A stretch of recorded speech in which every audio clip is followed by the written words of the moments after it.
And a little backstory as to why this is freaking me out so much. My partner and I have recently moved back into my childhood home with my parents, while our own house is being built to save some cash and not have to move instantly from our rental when it's complete. My parents own 3 Australian native birds, and earlier tonight I was updating my Snapchat story to show my friends, as many of them always ask what the birds' names are and what they look like. I took 3 Snapchat videos, one after the other, and just put them on my story without worrying about retakes or what I look like, so please forgive me for the uploads.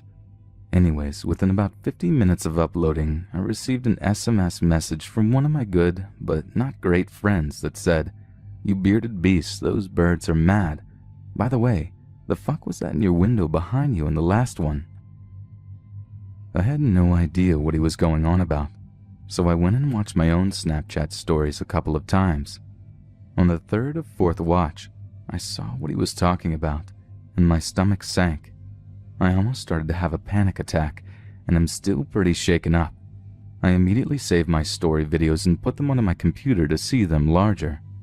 In the last Snapchat video I sent, it kind of looks like someone is at the door, looking in, with their hands cupped against the door. It's hard to tell because Snapchat videos are very poor quality, and the door is only in frame for probably 1 second.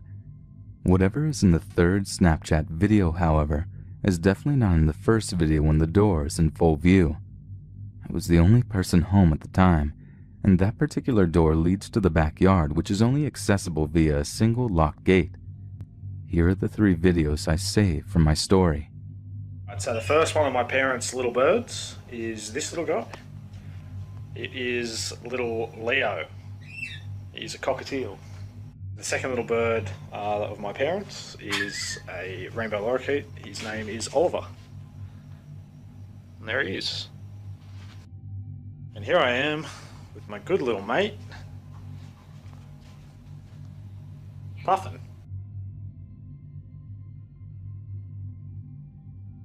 To add some backstory as to why this has me freaking out so much.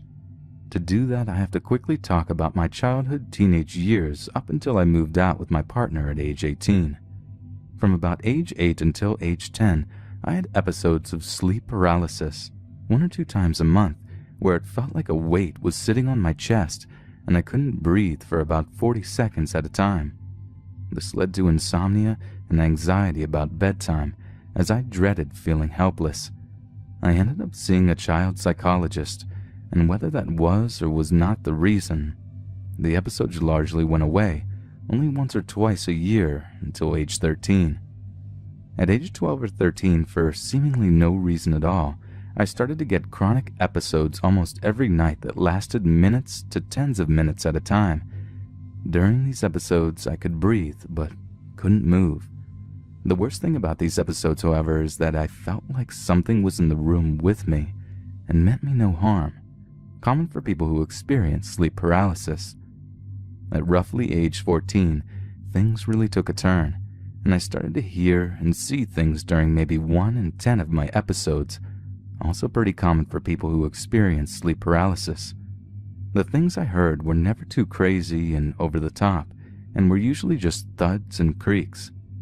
However, when it came to seeing things, there was always one reoccurring thing: a faceless person looking into my bedroom window with their hands cupped to the glass.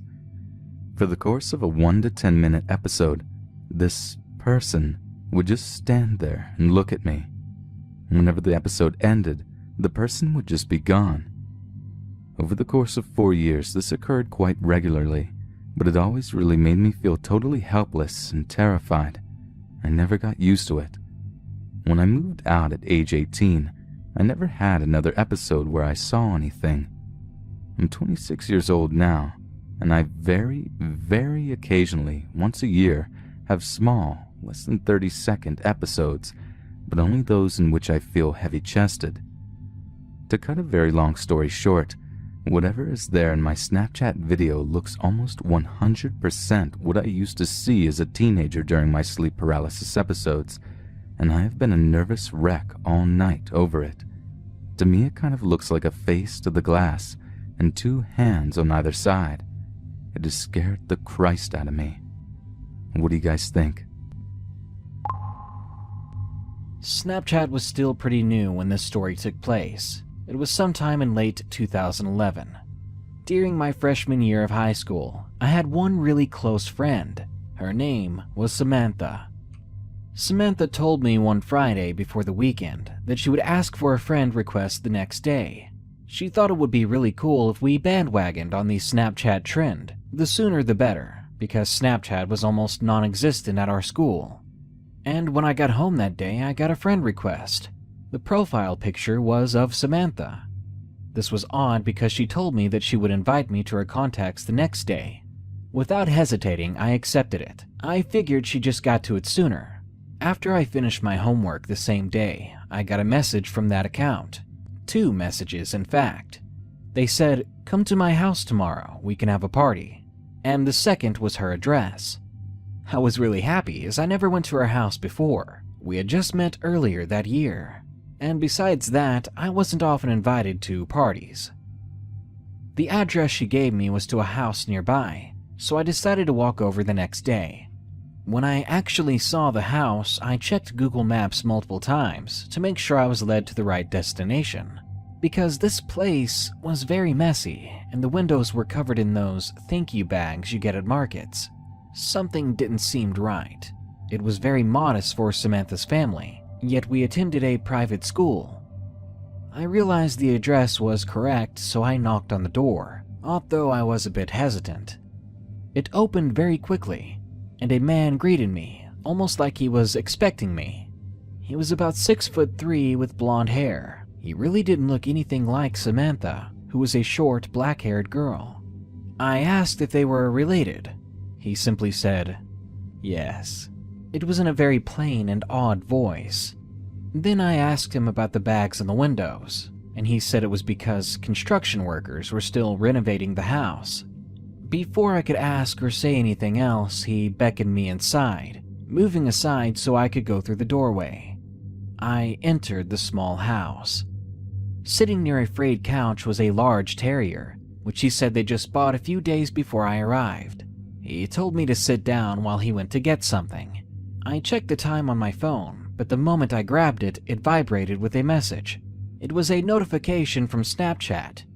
It was Samantha. It said, "Here is my Snapchat." And I thought things couldn't get weirder. She'd already sent me a request. Did she make another profile? Why would she do that? So immediately, as confused as I was, I messaged her back. "Your house is so weird. Where are you?" I said. "House?" she asked. "I have an apartment." My heart sank in my chest. Surely she was pulling my leg, just making a joke on me or something, I thought. "That's not funny," I messaged back. "Your dad's home. Where are you?" She didn't answer for a few seconds. Finally, after what felt like an eternity, I got an answer. An answer that confirmed everything. "What are you talking about?" it said. "My mom's been single for a while. I'm waiting for you by the door. Where are you?" I lower my phone, eyes wide and breathing funny. What do I do?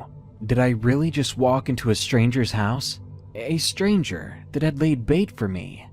That's when I hear whispering from another room. The man stepped out of the room with 2 other men. One was holding a thick black bag with his hands. Fully assuming the worst, I sprinted out of the house as fast as I could. Not once did I look back, even as I heard the footsteps behind me. Eventually, they faded away. I didn't stop running until I got back home, until I was inside the house with the doors locked. Once I finally got a breather, my chest never burned so bad before. My mom and dad looked worried when they saw me, and they needed an explanation. In between breaths, I tried to tell them. They got the gist of it, and they called the police. When the police got there, they were gone. That house had been abandoned. There should have been no one living there. This happened last year when I was 14. There's this dating app for teenagers. I used it as more of a joke. It was connected to Snapchat, so whenever you matched with someone, you would add them to Snapchat so you could continue talking to your match. As I said, at first I was using it as a joke, but then I matched with this really good-looking guy, and I thought, well, would it hurt to try? So I accepted his request to be my friend on Snapchat. I sent a shy hi to him and waited for a response. It took him about 2 hours to respond, and the only thing he sent was a blank black picture. I didn't think too much of it, and I continued on with my day. But the next day I get a message from him, a picture of a very familiar thing. My school. It was only a little jarring, but I figured he probably went to the same school and we had just never met. Then my phone began to vibrate like crazy during a class. To give a little perspective, we have glass doors and windows. They look out into the corridors during class, and when I checked my phone, I saw maybe 15 pictures sent to me from the same guy. They were pictures of me sitting at my desk in the classroom. The pictures kept coming. They seemed to have been taken from outside that window next to the door. When I looked over, I saw someone standing there just outside that window. He had a phone in his hand and he was pointing at me. Whoever it was wearing a black hoodie. The hood covered half of his face and the other half was pale, and he had a sharp jawline. I could see thin lips curved into a grin. And I saw my friend. She was looking at him too, and her face turned red and she began to shake. We were the only ones who saw them, because as fast as we tried to say something, the figure was gone. My friend stood up from her chair and went to the door to open it. It caught my teacher's attention, and we had to explain what we were doing. We had to tell them what we saw. My teacher went out herself to look for whoever this was, and then she even told the office. They let out a message over the speakers, telling everyone to look out for this man. Ever since then, I haven't used Snapchat. It was one of the apps I used all the time before. It still creeps me out, though it may have been a joke and it must have been someone who knew me from before, but it was still horrifying. It had made me a lot more paranoid about strangers on the internet.